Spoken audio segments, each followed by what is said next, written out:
The last time I posted an episode of upcoming mods for Fallout 4, I talked about how I was getting kind of burnt out from the series. I was posting the videos at almost a daily rate, pretty much one every 1 to 2 to 3 days, and honestly it kind of gets repetitive or tiring just talking over pictures all the time, so I took a little kind of week and a half break from it. I'll probably try and sparse out the series a bit more. I don't like how much I was posting it in the past, so I'm going to try and do these larger updates where I include a ton of mods, such as today's video, where you can probably tell by the length it's going to definitely be on the longer side, but at the same time there's a lot of great work in progress mods that have been posted in the past week. Some updates to some mods that a lot of us have been following very closely, and even beyond that, one mod that I'm extremely excited for, but we're going to get to that towards the end of the video. So starting things off, we have the Elysium AK. If you guys don't know, Elysium, or Elysium, however you pronounce that, it's from a movie that did come out in 2013. I actually didn't even realize the movie had already came out. Basically, in a lot of the art and just kind of posters for the movie, you could see Matt Damon holding this custom AK-47 or whatever model of AK it is. I don't really know the whole premise of the movie, but the setting, as you could tell from the images and the trailer, is kind of a not so distant future. Basically sci-fi, where it's definitely attainable. Everything in that is technology that exists in some form right now, but it's definitely upgraded and made advanced. That's kind of what made that AK so interesting. It's a traditional weapon. We all know what an AK-47 is, but it does have its own upgrades and futuristic aspects. So it seems like Hyper and company are trying to bring that into Fallout 4. A lot of the stuff from that movie and really just from the trailers I've been watching seem like it would be a great fit into Fallout 4. Some of the stuff is very similar to what we have, like the exosuits are very similar to the cross suits. But all around, it's something very unique. I like this. I like bringing stuff from other games into this that are maybe slightly more futuristic than a traditional modern firearm, but at the same time not so crazy where it's totally outlandish being in Fallout 4.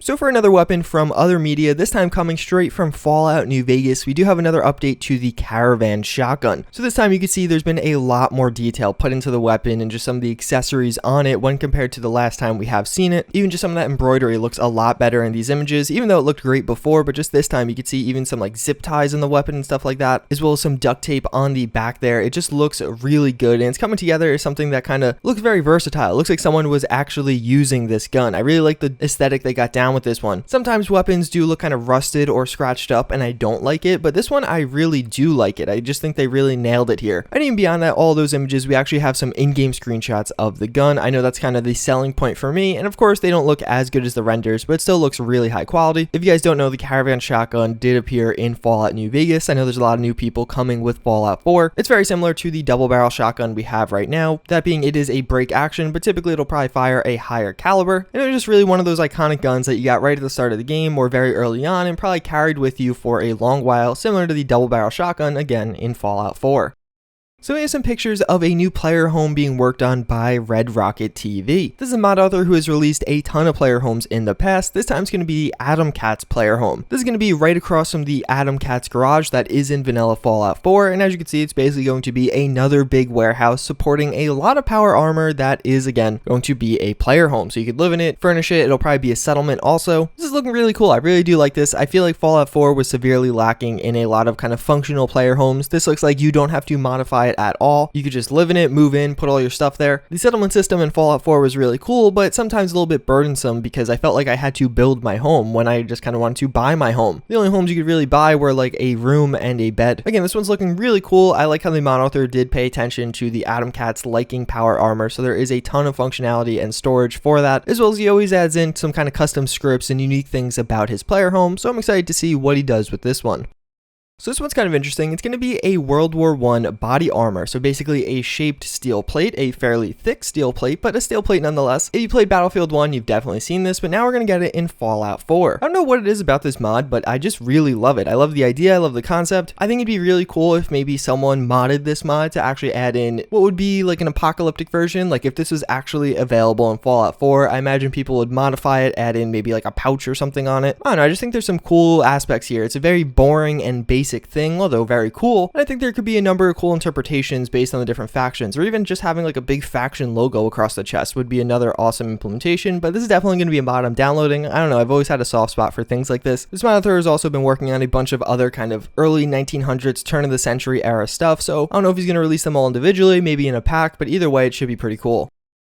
So we have another update to the Wattz 2000 by NewerMind43. If you guys don't know, the Wattz 2000 is going to be a direct recreation of the old Wattz from previous Fallout games. The Wattz 3000 by Deadpool 2099 is kind of a reinterpretation of that, a modernization, hence the Wattz 3000 name. So you can see the detail and kind of texture fidelity on this one. It looks really freaking high quality. Granted, the picture may be doing it a lot of justice, but honestly, the gun is coming together quite nicely. It looks very polished and it's in game, so it must be at least fairly close to being finished. And even beyond all that, it's going to be nice to have this more traditional weapon as well as the more modern interpretation that we do have with the Wattz 3000. I'm sure some people won't like having both, but I kind of like the two different routes they have taken, and it really just shows how some mod authors take a different way than other ones. So we have a bunch of pictures from Monkey Spunk. Basically, all this is just labeled as for a work in progress mod. I don't really know what this mod is. Again, he's posted a ton of content ranging from some of these different swords I just showed you to different armors, textures for power armors. He actually does mention how the super mutant armor is going to be equipable for strong, and it's going to be part of the also dog meat armor. So then I'm not sure, is the power armor separate from that? They look really similar. There's no real curation to these images. Again, they all just have a short description and those titles. Either way, those armors on the super mutants do look quite badass. It really gives them a nice aesthetic. It makes them feel more real, I feel like. Like when the super mutants don't have a mask and no paint on their armor, just like they're thrown together, they don't feel as scary. But with the mask on, it almost makes them feel more human-like, but almost like an enhanced human, like they actually are. And at least in my eyes, it makes them feel a little bit more terrifying and just more daunting to go up against. Even beyond that, we do have some images of the dog meat armor he has been working on. This is looking really cool. You can see a few different interpretations or customizations of it. I really like this. I've always said dog meat armors are kind of an area that I wish were a bit more fleshed out. We of course do have the one by Fading Signal, but outside of that, there's only a few options out there. All around coming together really nice. I don't know what all this is going to be for, maybe just some stuff packs or mods like that, but either way, the content here is definitely top notch, and I'm excited to get to download it. So we have some updates to the service rifle that is a work in progress by Wasteland Melody for Fallout Cascadia. So here we do have an image of the flat top receiver. Basically that's going to be so there's no like traditional iron sights that go on top of the weapon, and now you'll actually just have the Picatinny rail so you can mount whatever aftermarket optics you would want to, like a sight, scope. But then moving on, we actually have a Honey Badger variant. So this is pretty cool. He kind of expands to talk about how all of the unique weapons with the service rifle are going to be truly unique. For example, the Honey Badger is going to have an internally suppressed barrel. That's kind of the hallmark of that weapon in general. So basically you have to find this unique version to even unlock that customization for the other weapons. But even beyond that, he kind of just talks about how in regular Fallout 4, a lot of these unique variants weren't truly unique. Finding one variant of a weapon with an internally suppressed barrel is pretty different than having an exterior suppressor. And I'm excited to see what his other interpretations of this are, because obviously each of these unique variants, as you can see on this list, it looks like there's going to be about 6 included with it, will hopefully have equally unique things and just making the gun feel a bit different and special. All around coming together really nicely. I really like this unique system, and I wish more mod authors would take that as inspiration. I think Axis is another great example of someone who has made some of his weapons truly unique. So we have another work in progress mod by Nero. Of course, he did just release his break action laser rifle. And now we do have the Brotherhood Recon helmet. This looks really high quality. I really love the look of this. I think it largely speaks for itself. It's probably going to go on some Brotherhood pilots or some of the different Brotherhood NPCs that are available in Fallout 4. I doubt it'll be for a custom NPC, and especially the version with the goggles mounted on the helmet. I just think that looks really badass, and I can honestly picture this on the Brotherhood. It looks a hell of a lot better than the flight helmets we do have in Fallout 4, which are admittedly pretty interesting, but I like the kind of construction and more industrial feel of this one. So we have another update to the AK-5C, and although it is an image, it's really more about what the image does say, and it does say how this actually just had its first quest finished. That's really exciting. It's something I've been talking about for a while. I wish more mod authors implemented quests to get their weapons, give you an experience to actually get whatever it is you want, like a AK-5C, and I think that'll make it a bit more memorable. I don't know if it's going to be maybe to get an attachment, to get a custom paint job, or the weapon itself, but either way, I really like this step forward. It'll probably have something to do with fish or whatever's on the floor there, but either way, it's really promising again. I just kind of wanted to mention it to you all. Plus, the gun looks really great.